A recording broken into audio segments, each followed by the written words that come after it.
Hello fellow human, welcome back to another Dank Doggo / Choosing Beggar videos. We have 7 stories in total. The first story is posted by you / PM your spaghetti holes. Assigned buddy thought I was giving her a brand new textbook. This happened several years ago while I attended a doctoral program at university.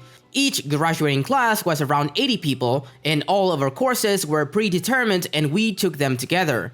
To help with the stress navigating the first year of the 4-year program, all first-year students were paired with a student in either second or third year.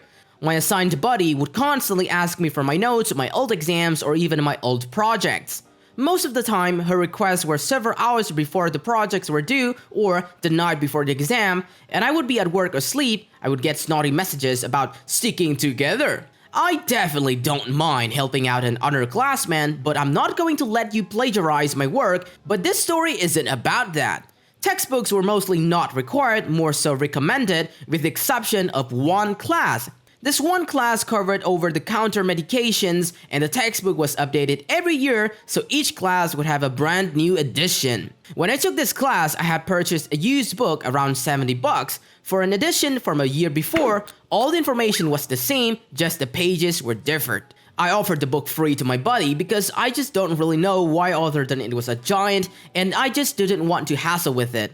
She accepted, and we made arrangements to meet up so I could give it to her. This is the encounter. Me. Here it is. It's 2 editions behind now, so watch out, the page numbers aren't going to match the syllabus. Buddy. Oh, I didn't realize it wasn't the most recent edition. Me. Oh, I used it last year, and you just have to look up the topic up in the index. Buddy. Do you have any friends that are going to give away the new one? Are you planning on buying it? Me, all of my friends already took it, and I'm not taking that class again. Buddy, well, I think I'll hold out for a new one. Me, literally speechless. Another student overheard the interaction and offered me a coffee for the book, and I accepted. The first week of the class, I got a message from my buddy resigning to do me a favor of taking my old book off my hands. I let her know that I had given it to someone else, and she had the audacity to ask that person for the book. It was the last time I helped her with anything. Well, CB definitely didn't deserve the book, especially being so picky after someone offered it for free. I'm glad someone else took it. We have the second story written by you / Cookie Dough Scoop. A man knocked on my car window and told me he was hungry, so I offered him food. Stopped on the side of the road downtown, my car was approached by 2 men claimed they were cold and hungry. I prefer not to give cash, and instead I offered to purchase them a meal in the local area. They became irritated and insisted upon cash so they could get the food they want and not have it chosen for them by a stranger. They told me it's cash or nothing because they want to choose a meal they'd enjoy. I again said that I'm happy to buy them a meal but will not give cash, and they flipped me off and walked away. At least come up with a better fake reason for wanting cash than just acting picky. Oh man, this is the choosing beggar by definition. Homeless man who would rather take nothing instead of just accept a free meal. Next up we have the third story shared by you / Kaksoso. Once my CPU doesn't have a computer. Note, CPU is not a computer. CPU is a processor. A little backstory, I had been saving up to buy some new parts for my PC, and the cheapest options for me was to order the CPU and the motherboard I wanted separately, and the CPU same first due to delays. Anyway, my dad's girlfriend had to talk with one of her coworkers, so she invited her over. She brought her son with her because he was too young to take care of himself for an hour or 2. I was disappointed when I was assigned to entertain him for the time being, but overall I was fine with it. I take the kid, CB, to my room, and we talk a bit about video games as I expected he only played games like Fortnite. He saw my PC and started talking about it. Whatever, right? He then asked how he got it, and I told him I bought it with money from a summer job. He really wanted to try to play games on a desktop because he had only played games on his Xbox his entire life. I let him play a couple matches of Fortnite, which I don't play personally, just had installed it from when I tried it, and he constantly blabbering about the crazy FPS I was getting, like 19 on medium settings. After he loses a game, he gets bored and just sits there. After a while, he looks up on my desk and sees a box for my new CPU. And this little kid points at it and goes, "Can I have that?" And I politely decline. He asked again, I said no, a little more firm this time. He says, "Your computer is already really good. You don't need more." And that's when I remembered that this kid didn't even have a PC. He starts whining and saying that it doesn't matter and I should give it to him anyway. I tried to change the topic and offered to go ride some old bikes in the garage, but he storms off to his mom. Later his mom comes in and asks, "So, where's that laptop you said my son could have? I can pay you a little for being nice and letting him borrow it." I was really confused and asked her about it. She said CB told her that I was letting him borrow an old laptop, so I had to explain the entire situation. The mom calls in CB and asks about him. He tries to puppy-eyes his mom into forcing me to give him a non-existent laptop. I tell the kid, "Dude, you shouldn't lie to your parents to get something you want, it's not cool." And he just starts crying. He walks over to my desk, screaming, and tries to climb it and take the CPU, and his mom pulls him away. I explained the entire situation to his mom, and how even if I gave him the CPU, he couldn't use it because he has an Xbox. The mom was really understanding, and the next time she came over, the kid wasn't with her. Thank God! Well, this could become r/entitled parents real quick, but fortunately, the mom didn't join in and demanded OP to give him his computer. Moving on to the fourth story shared by u/Bob Bobbing to the third. Free honey. I have several beehives. It's my favorite hobby. They help my garden and I get honey, and I make mead, wine made from honey. So every year I harvest my honey. I usually get several gallons of honey, and I put some in little mason jars to give out for free to friends, family, and coworkers. I also make mead and give it out around Christmas time as gifts to others. This year, however, I was stuck by several disasters. One of my hives just died, all of them. My second hive swarmed, split in half. I was able to capture the second half and put them into the cleaned out dead hives, so I had 2 hives again. But when they swarm, they waste a lot of resources and can take about a year to rebuild the colony. My third hive that I keep on the friend's party out of the country also swarmed, and I couldn't catch it and replace the queen. So I chose not to harvest honey from them. One hive had enough honey to fill a gallon. So now I'm finally getting to the point. A coworker seems to have been keeping tabs over the past few years and was eagerly awaiting his free honey. He comes up to me at work and chats for a bit about life, but he's not someone I interact with a lot. How the bees are doing, and I explain the disasters, etc. Finally, follows up with when I'm going to bring in the honey because he wanted some. So I explained that I didn't have much of a harvest, I wasn't bringing any in, but I was going to make meat instead, at the very least. He says, "Yeah, I really don't like meat, so count me out, just bring some honey tomorrow." I told him no, and he was taken aback, and he tried to push the issue a bit further, about he wasn't much of a drinker, and the honey would have been better. So I explained it again, how my hives had issues, there wasn't very much, that I was willing to spare, and that I wasn't bringing any honey in.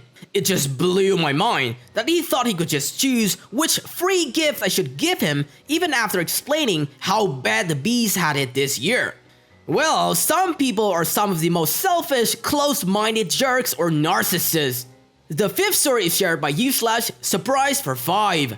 Offered a friend a free birthday cake for her son and she demands I deliver and more. This happened a few months back, I believe the end of November. So background, I moved to a new state in July and met this girl with a son around the same age as my daughter. We became friends. Sometime in September or October, we were chatting about birthday cakes and I casually mentioned I like to decorate them. I sent a few photos at her request and she asked me to make one for her son. I say sure, because heck, why not? Around at the same time, she offers to pick up my laptop from another friend as they live in the same town as her sister. This is important later on, as months later, she still hadn't picked it up.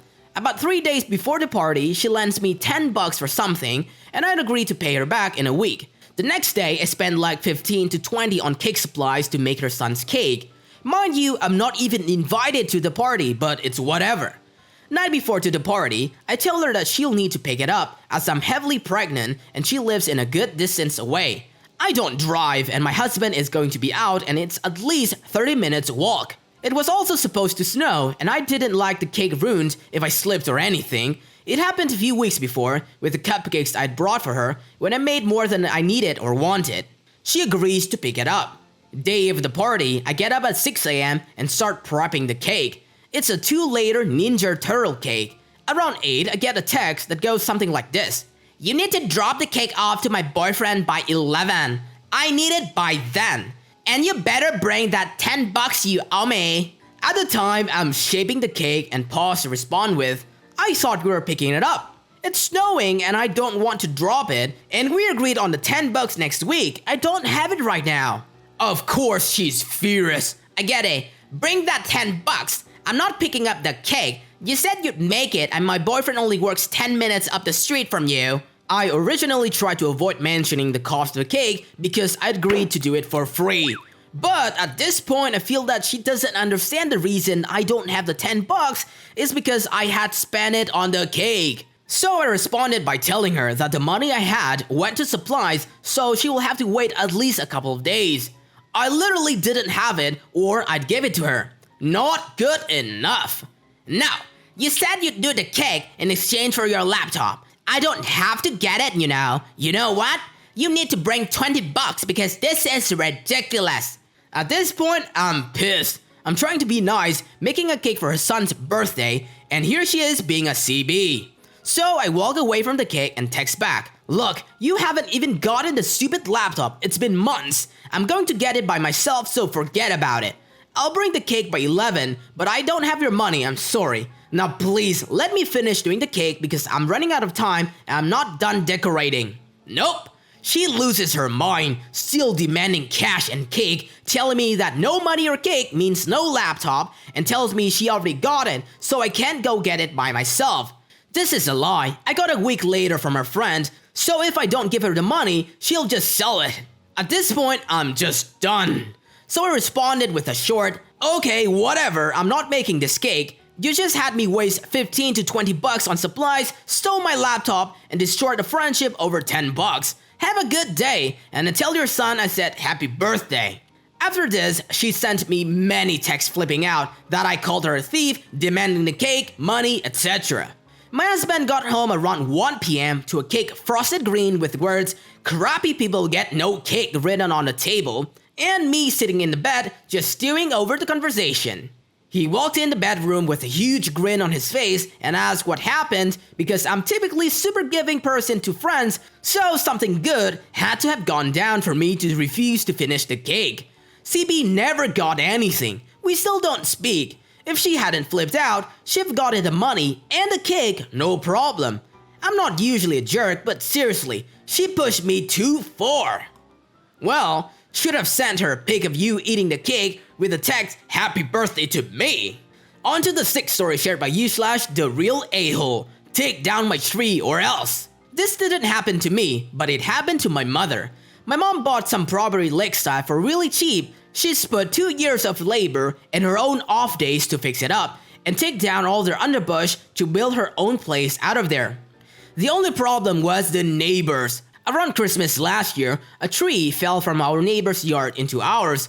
Not an issue, my mom went to neighbor's place to chip in some money to help get it off her yard. She offered $150, which is pretty gratuitous considering a basic tree removal package is about $400 and it wasn't her tree in the first place. There was about a third of the tree on our property and honestly, she probably could have taken it out with a chainsaw in 3 hours. But she didn't have the time or energy to do it, which is understandable. The neighbors start negotiating that went something like this.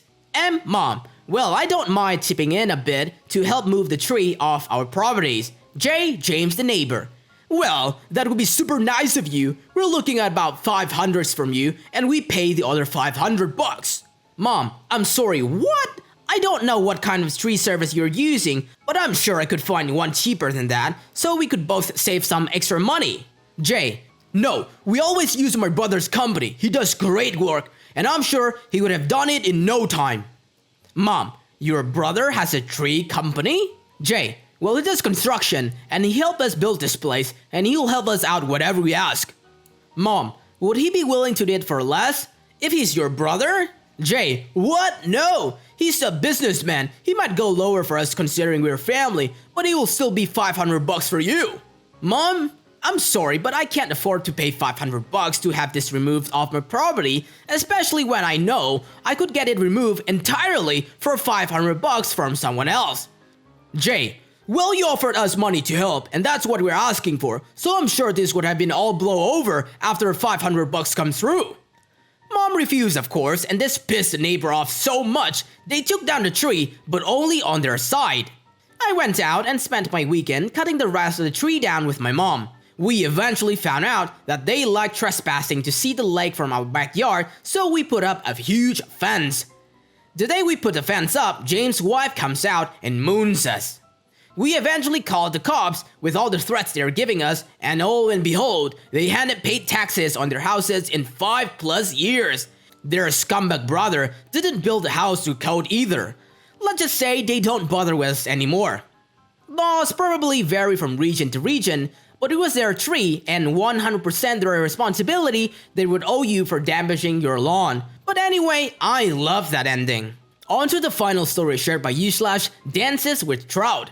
Wants free delivery of free firewood? Okay, this happened decades ago, in the early 1990s, but when I started reading this Reddit, it leaped to my mind. We just bought our first house. It had a fireplace, one that we didn't think we'd use. There was a cord, a stack that 4 feet wide, 4 feet high, 8 feet long, worth about 75 bucks at the time, now it's a lot more, of nice firewood stacked alongside the house. Since we weren't going to use it, it was kind of in the way. This being pre-internet, I took it out on the ad in a local newspaper called The Nickel. It cost me maybe 2 bucks. The ad said, 1 cord of nicer alderwood, split and stacked. It's in real good shape, but I won't use it. Free to the first person who wants it. Okay, so I got a phone call. The caller wants to know if I'll hold out the firewood until the end of the week, several days. I tell him that no, I can't do that. I need it to be gone ASAP. If he comes by at the end of the week and I still have it, sure, he can have it. But if someone beats him to it, well, that's how it goes with the free stuff. So he asked if I can deliver it for free. What the duck? I'm gonna spend hours and bust my butt loading up a whole cord of firewood and deliver it for nothing? To some total stranger? No? Happy ending though. 10 minutes later, a guy calls and wants to know if it's available. I tell him it is. He comes over in a battered little pickup truck along with his little son. He was positively ecstatic and was very happy to get enough firewood to keep his house warm in the winter for at least a month. And while he loaded up his truck, his little boy and my son played together. He thanked me profusely. It was very clear to me that money was very tight for the guy and that getting the free firewood actually made a difference for him. Very wholesome ending. CB gets nothing, while the woods end up in great hands, someone who actually needed to survive. That's it for today, fellow humans. Thanks for watching. Be sure to leave a like, comment, and subscribe. See you guys next time.